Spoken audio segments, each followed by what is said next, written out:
Hey folks, welcome to the Introduction to Ions from Mr. Young. Now I'm going to start out with two statements that you should be able to answer from Units 1 and 2. If we remove or add neutrons from an atom, then we would say that atom is a different isotope. Isotopes are just variations of an element that have a different number of neutrons, like carbon-14 and carbon-12. Okay?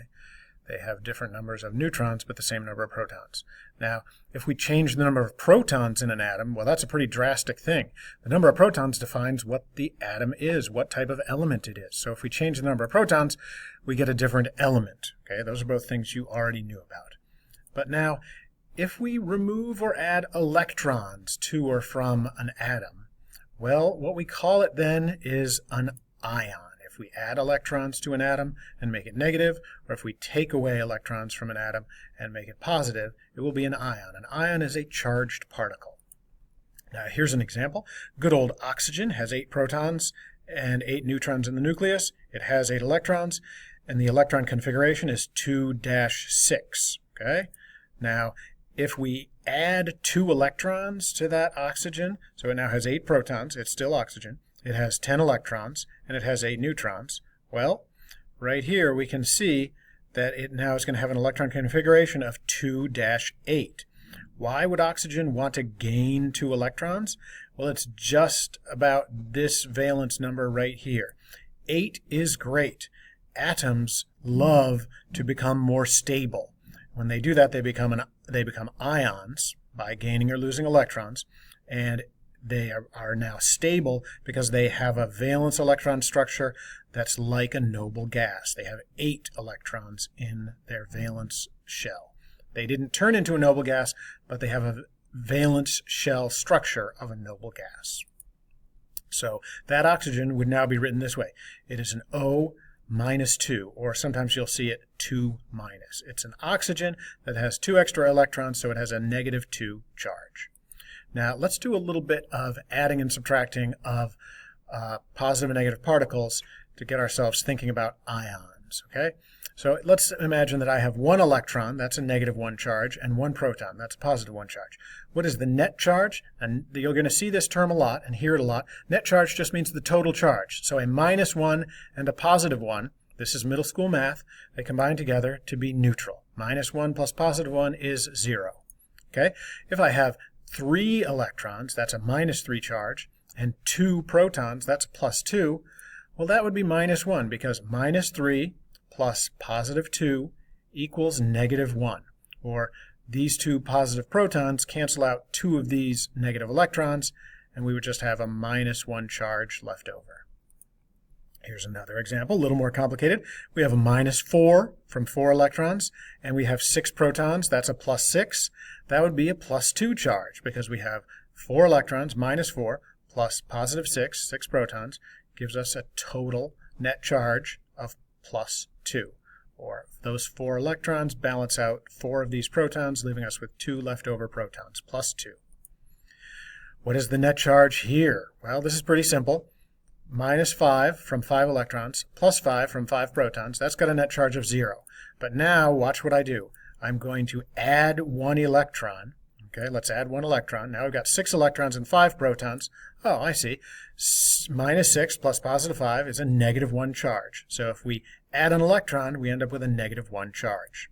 If atoms gain electrons, the net charge will become negative. When atoms gain electrons, the net charge becomes negative. You're adding some negativity to the particle. And it turns from an atom into an ion. Now, we're starting with this very similar setup right here. 5 electrons, 5 protons. The net charge is 0 because the 5 electrons and 5 protons balance each other out. But now I'm going to do this. I'm going to take away one of these electrons.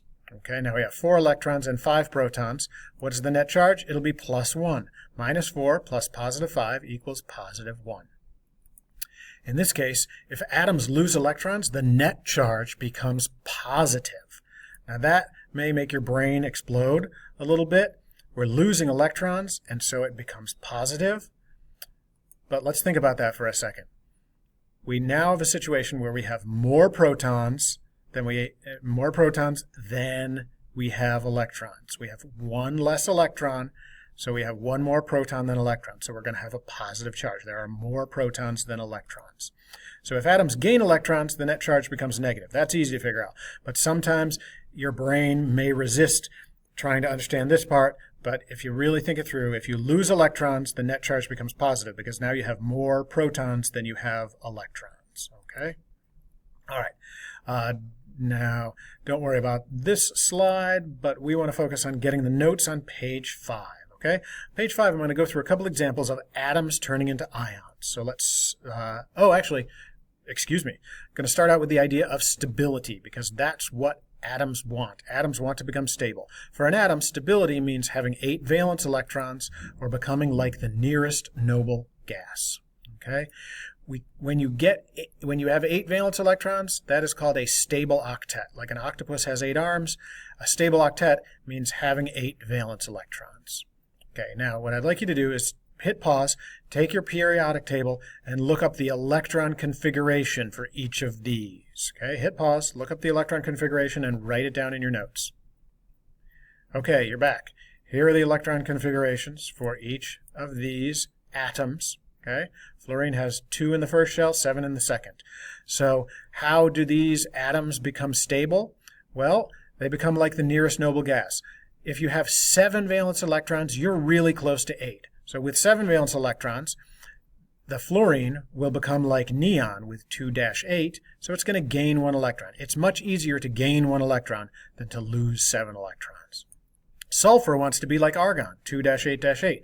So instead of 6, it would like to have 8 valence electrons here, so it'll gain 2 electrons. Sodium has only 1 valence electron. Sodium really wants to get rid of that 1 annoying valence electron, so it can have 8 valence electrons. It wants to be like neon with an electron config of 2-8, so it loses 1 electron. Now lithium is a little weird. There's a little exception with lithium, so let me point that out to you. The rule is 8 is great. Atoms will lose or gain electrons, mostly, to become like the nearest noble gas. Now what are the exceptions? Well, the exception is the noble gas helium. Helium doesn't have 8 electrons. Anything that's close to helium will try to become like helium. So lithium and beryllium, they will try to become like helium. It only has 2 electrons, so that first shell is stable when it has 2. And you'll notice that everywhere in the periodic table, the first shell only ever has 2. That's how the first shell is happy and full with 2 electrons. Okay, so 8 is great, mostly. The exception is helium. Helium is the noble gas that's happy with only 2 electrons in its first shell. Okay, so lithium will want to get rid of this 1 electron, so it has 2 just like helium. It wants to be like helium, so it's going to lose 1 electron. Now there's one other aspect to this exception. Hydrogen just has 1 electron total. Hydrogen can actually lose 1 electron and have none. That happens quite often. Or hydrogen sometimes, not very often, it can gain 1 electron to be like helium. Hydrogen, we'll find out later, hydrogen usually will just lose 1 electron and become a positive hydrogen ion. Okay? But those are 2 exceptions that help explain why lithium did what it did. All right, the charge on each of these, if you gain 1 electron, you've got a -1 charge. If you gain 2 electrons, you've got a -2. If you lose 1 electron, now you have more protons than electrons, so you have a +1 charge. If you lose 1 electron here, you have more protons than electrons, you have a +1 charge. Okay? Now, flip to page 6. This is where we're going to watch some atoms become ions. The ion structures and diagrams that we're going to draw, we're going to start with aluminum. Now you can hit pause anytime to get the notes copied down. Aluminum has an atomic number of 13, mass number of 27, so we can look in the periodic table to find that its electron configuration is 2, 8, 3. 2 in the first shell, 8 in the second shell, 3 in the valence shell. If you've only got 3 valence electrons, the easiest thing to do to become stable is to lose those 3 electrons. So let's draw the atom, then we'll draw the ion that is now more stable. The atom starts out with 13 protons and 14 neutrons. That's just like what we learned in Unit 2. Okay? And then the electrons in this Bohr diagram are 2, 8, 3. And we put the mini shells there to show that we had 2 electrons, 8 electrons, and 3 electrons. Now, like I said, this aluminum is going to want to lose 3 electrons. And so the nucleus will be the same. That's not changed. But now we'll have just 2 shells those 3 electrons in the outer shell will be lost, and now this ion is much more stable because its outer shell has 8, just like a noble gas. That is called a stable octet. Now, we can check the math to make sure atoms are neutral and ions have a charge. We got 13 protons, that's plus 13. 13 electrons, that's minus 13. That comes out to a net charge of 0. Atoms are neutral. But here in this ion, now we have 13 protons, but we only have 10 electrons. That comes out to a net charge of plus 3. So, if we do the Lewis dot diagrams, this is a little bit of a new thing. We already know how to do Lewis dot diagrams for aluminum. It just has 1, 2, 3 dots because we only draw the valence electrons in a Lewis dot diagram. Then when it becomes an ion, we draw the aluminum, but in that outer original shell, those 3 electrons have gone away. So what we do is, to draw an ion's Lewis dot diagram, we always put brackets around it, and we always put the charge. The charge was a plus 3. There are no dots here because those 3 electrons in that original shell have gone away. Now we have aluminum 3+. Sometimes you might see it written like this, but more often you'll see it written like this because when we draw the Lewis dot diagram for ions, we always put brackets around it. We always put the charge. Okay? Now, the rule for this is that you're trying to show the original shell. So if an atom loses electrons, there will be no dots because it's going to lose it until it has gotten rid of all the annoying things in its outer shell and it has a stable shell underneath. Another way to remember that rule is metal ions never have dots. Metal ions usually have 1 or 2 or 3 as their valence electron number, and they're going to lose those electrons, and their original shell now is empty. Okay?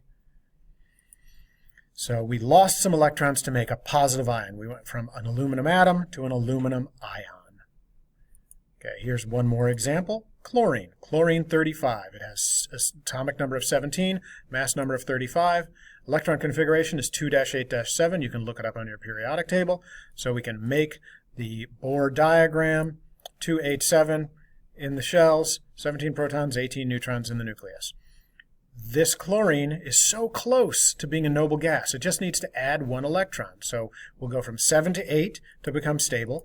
And so now we'll have 2-8-8 as our electron configuration. Nothing changes in the nucleus. Again, that's called a stable octet. Let's do the math to prove to ourselves. Whoops, those should be, those 13 right here, these should say plus 17 and minus 17. Sorry for that mistake. And so it will be a neutral net charge. Okay. Over here, I got it right over here. Plus 17. Now we gained an electron, so the negative charges are minus 18. That comes out to a net charge of minus 1. It's a negative ion.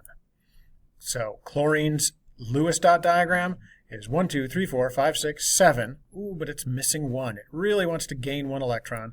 So this is Lewis dot diagram for the chlorine ion. We do brackets. We show all the dots because the original valence shell had 7. Now the original valence shell has 8, but we have to put the minus 1 charge. So this is the way to show a Lewis dot diagram for a negative ion, which is a non-metal. Okay? It's a non-metal, so we always will have the dots. We're showing the original shell. So this does have dots because we have added electrons to the original shell, so we're showing all the electrons in the original shell, unlike the example above in your notes where the 3 electrons in the original shell were lost, so we don't show any dots. That was a metal up above. So in this case, we gained an electron to make a negative ion. Okay? And that brings us to the end of this part of the notes.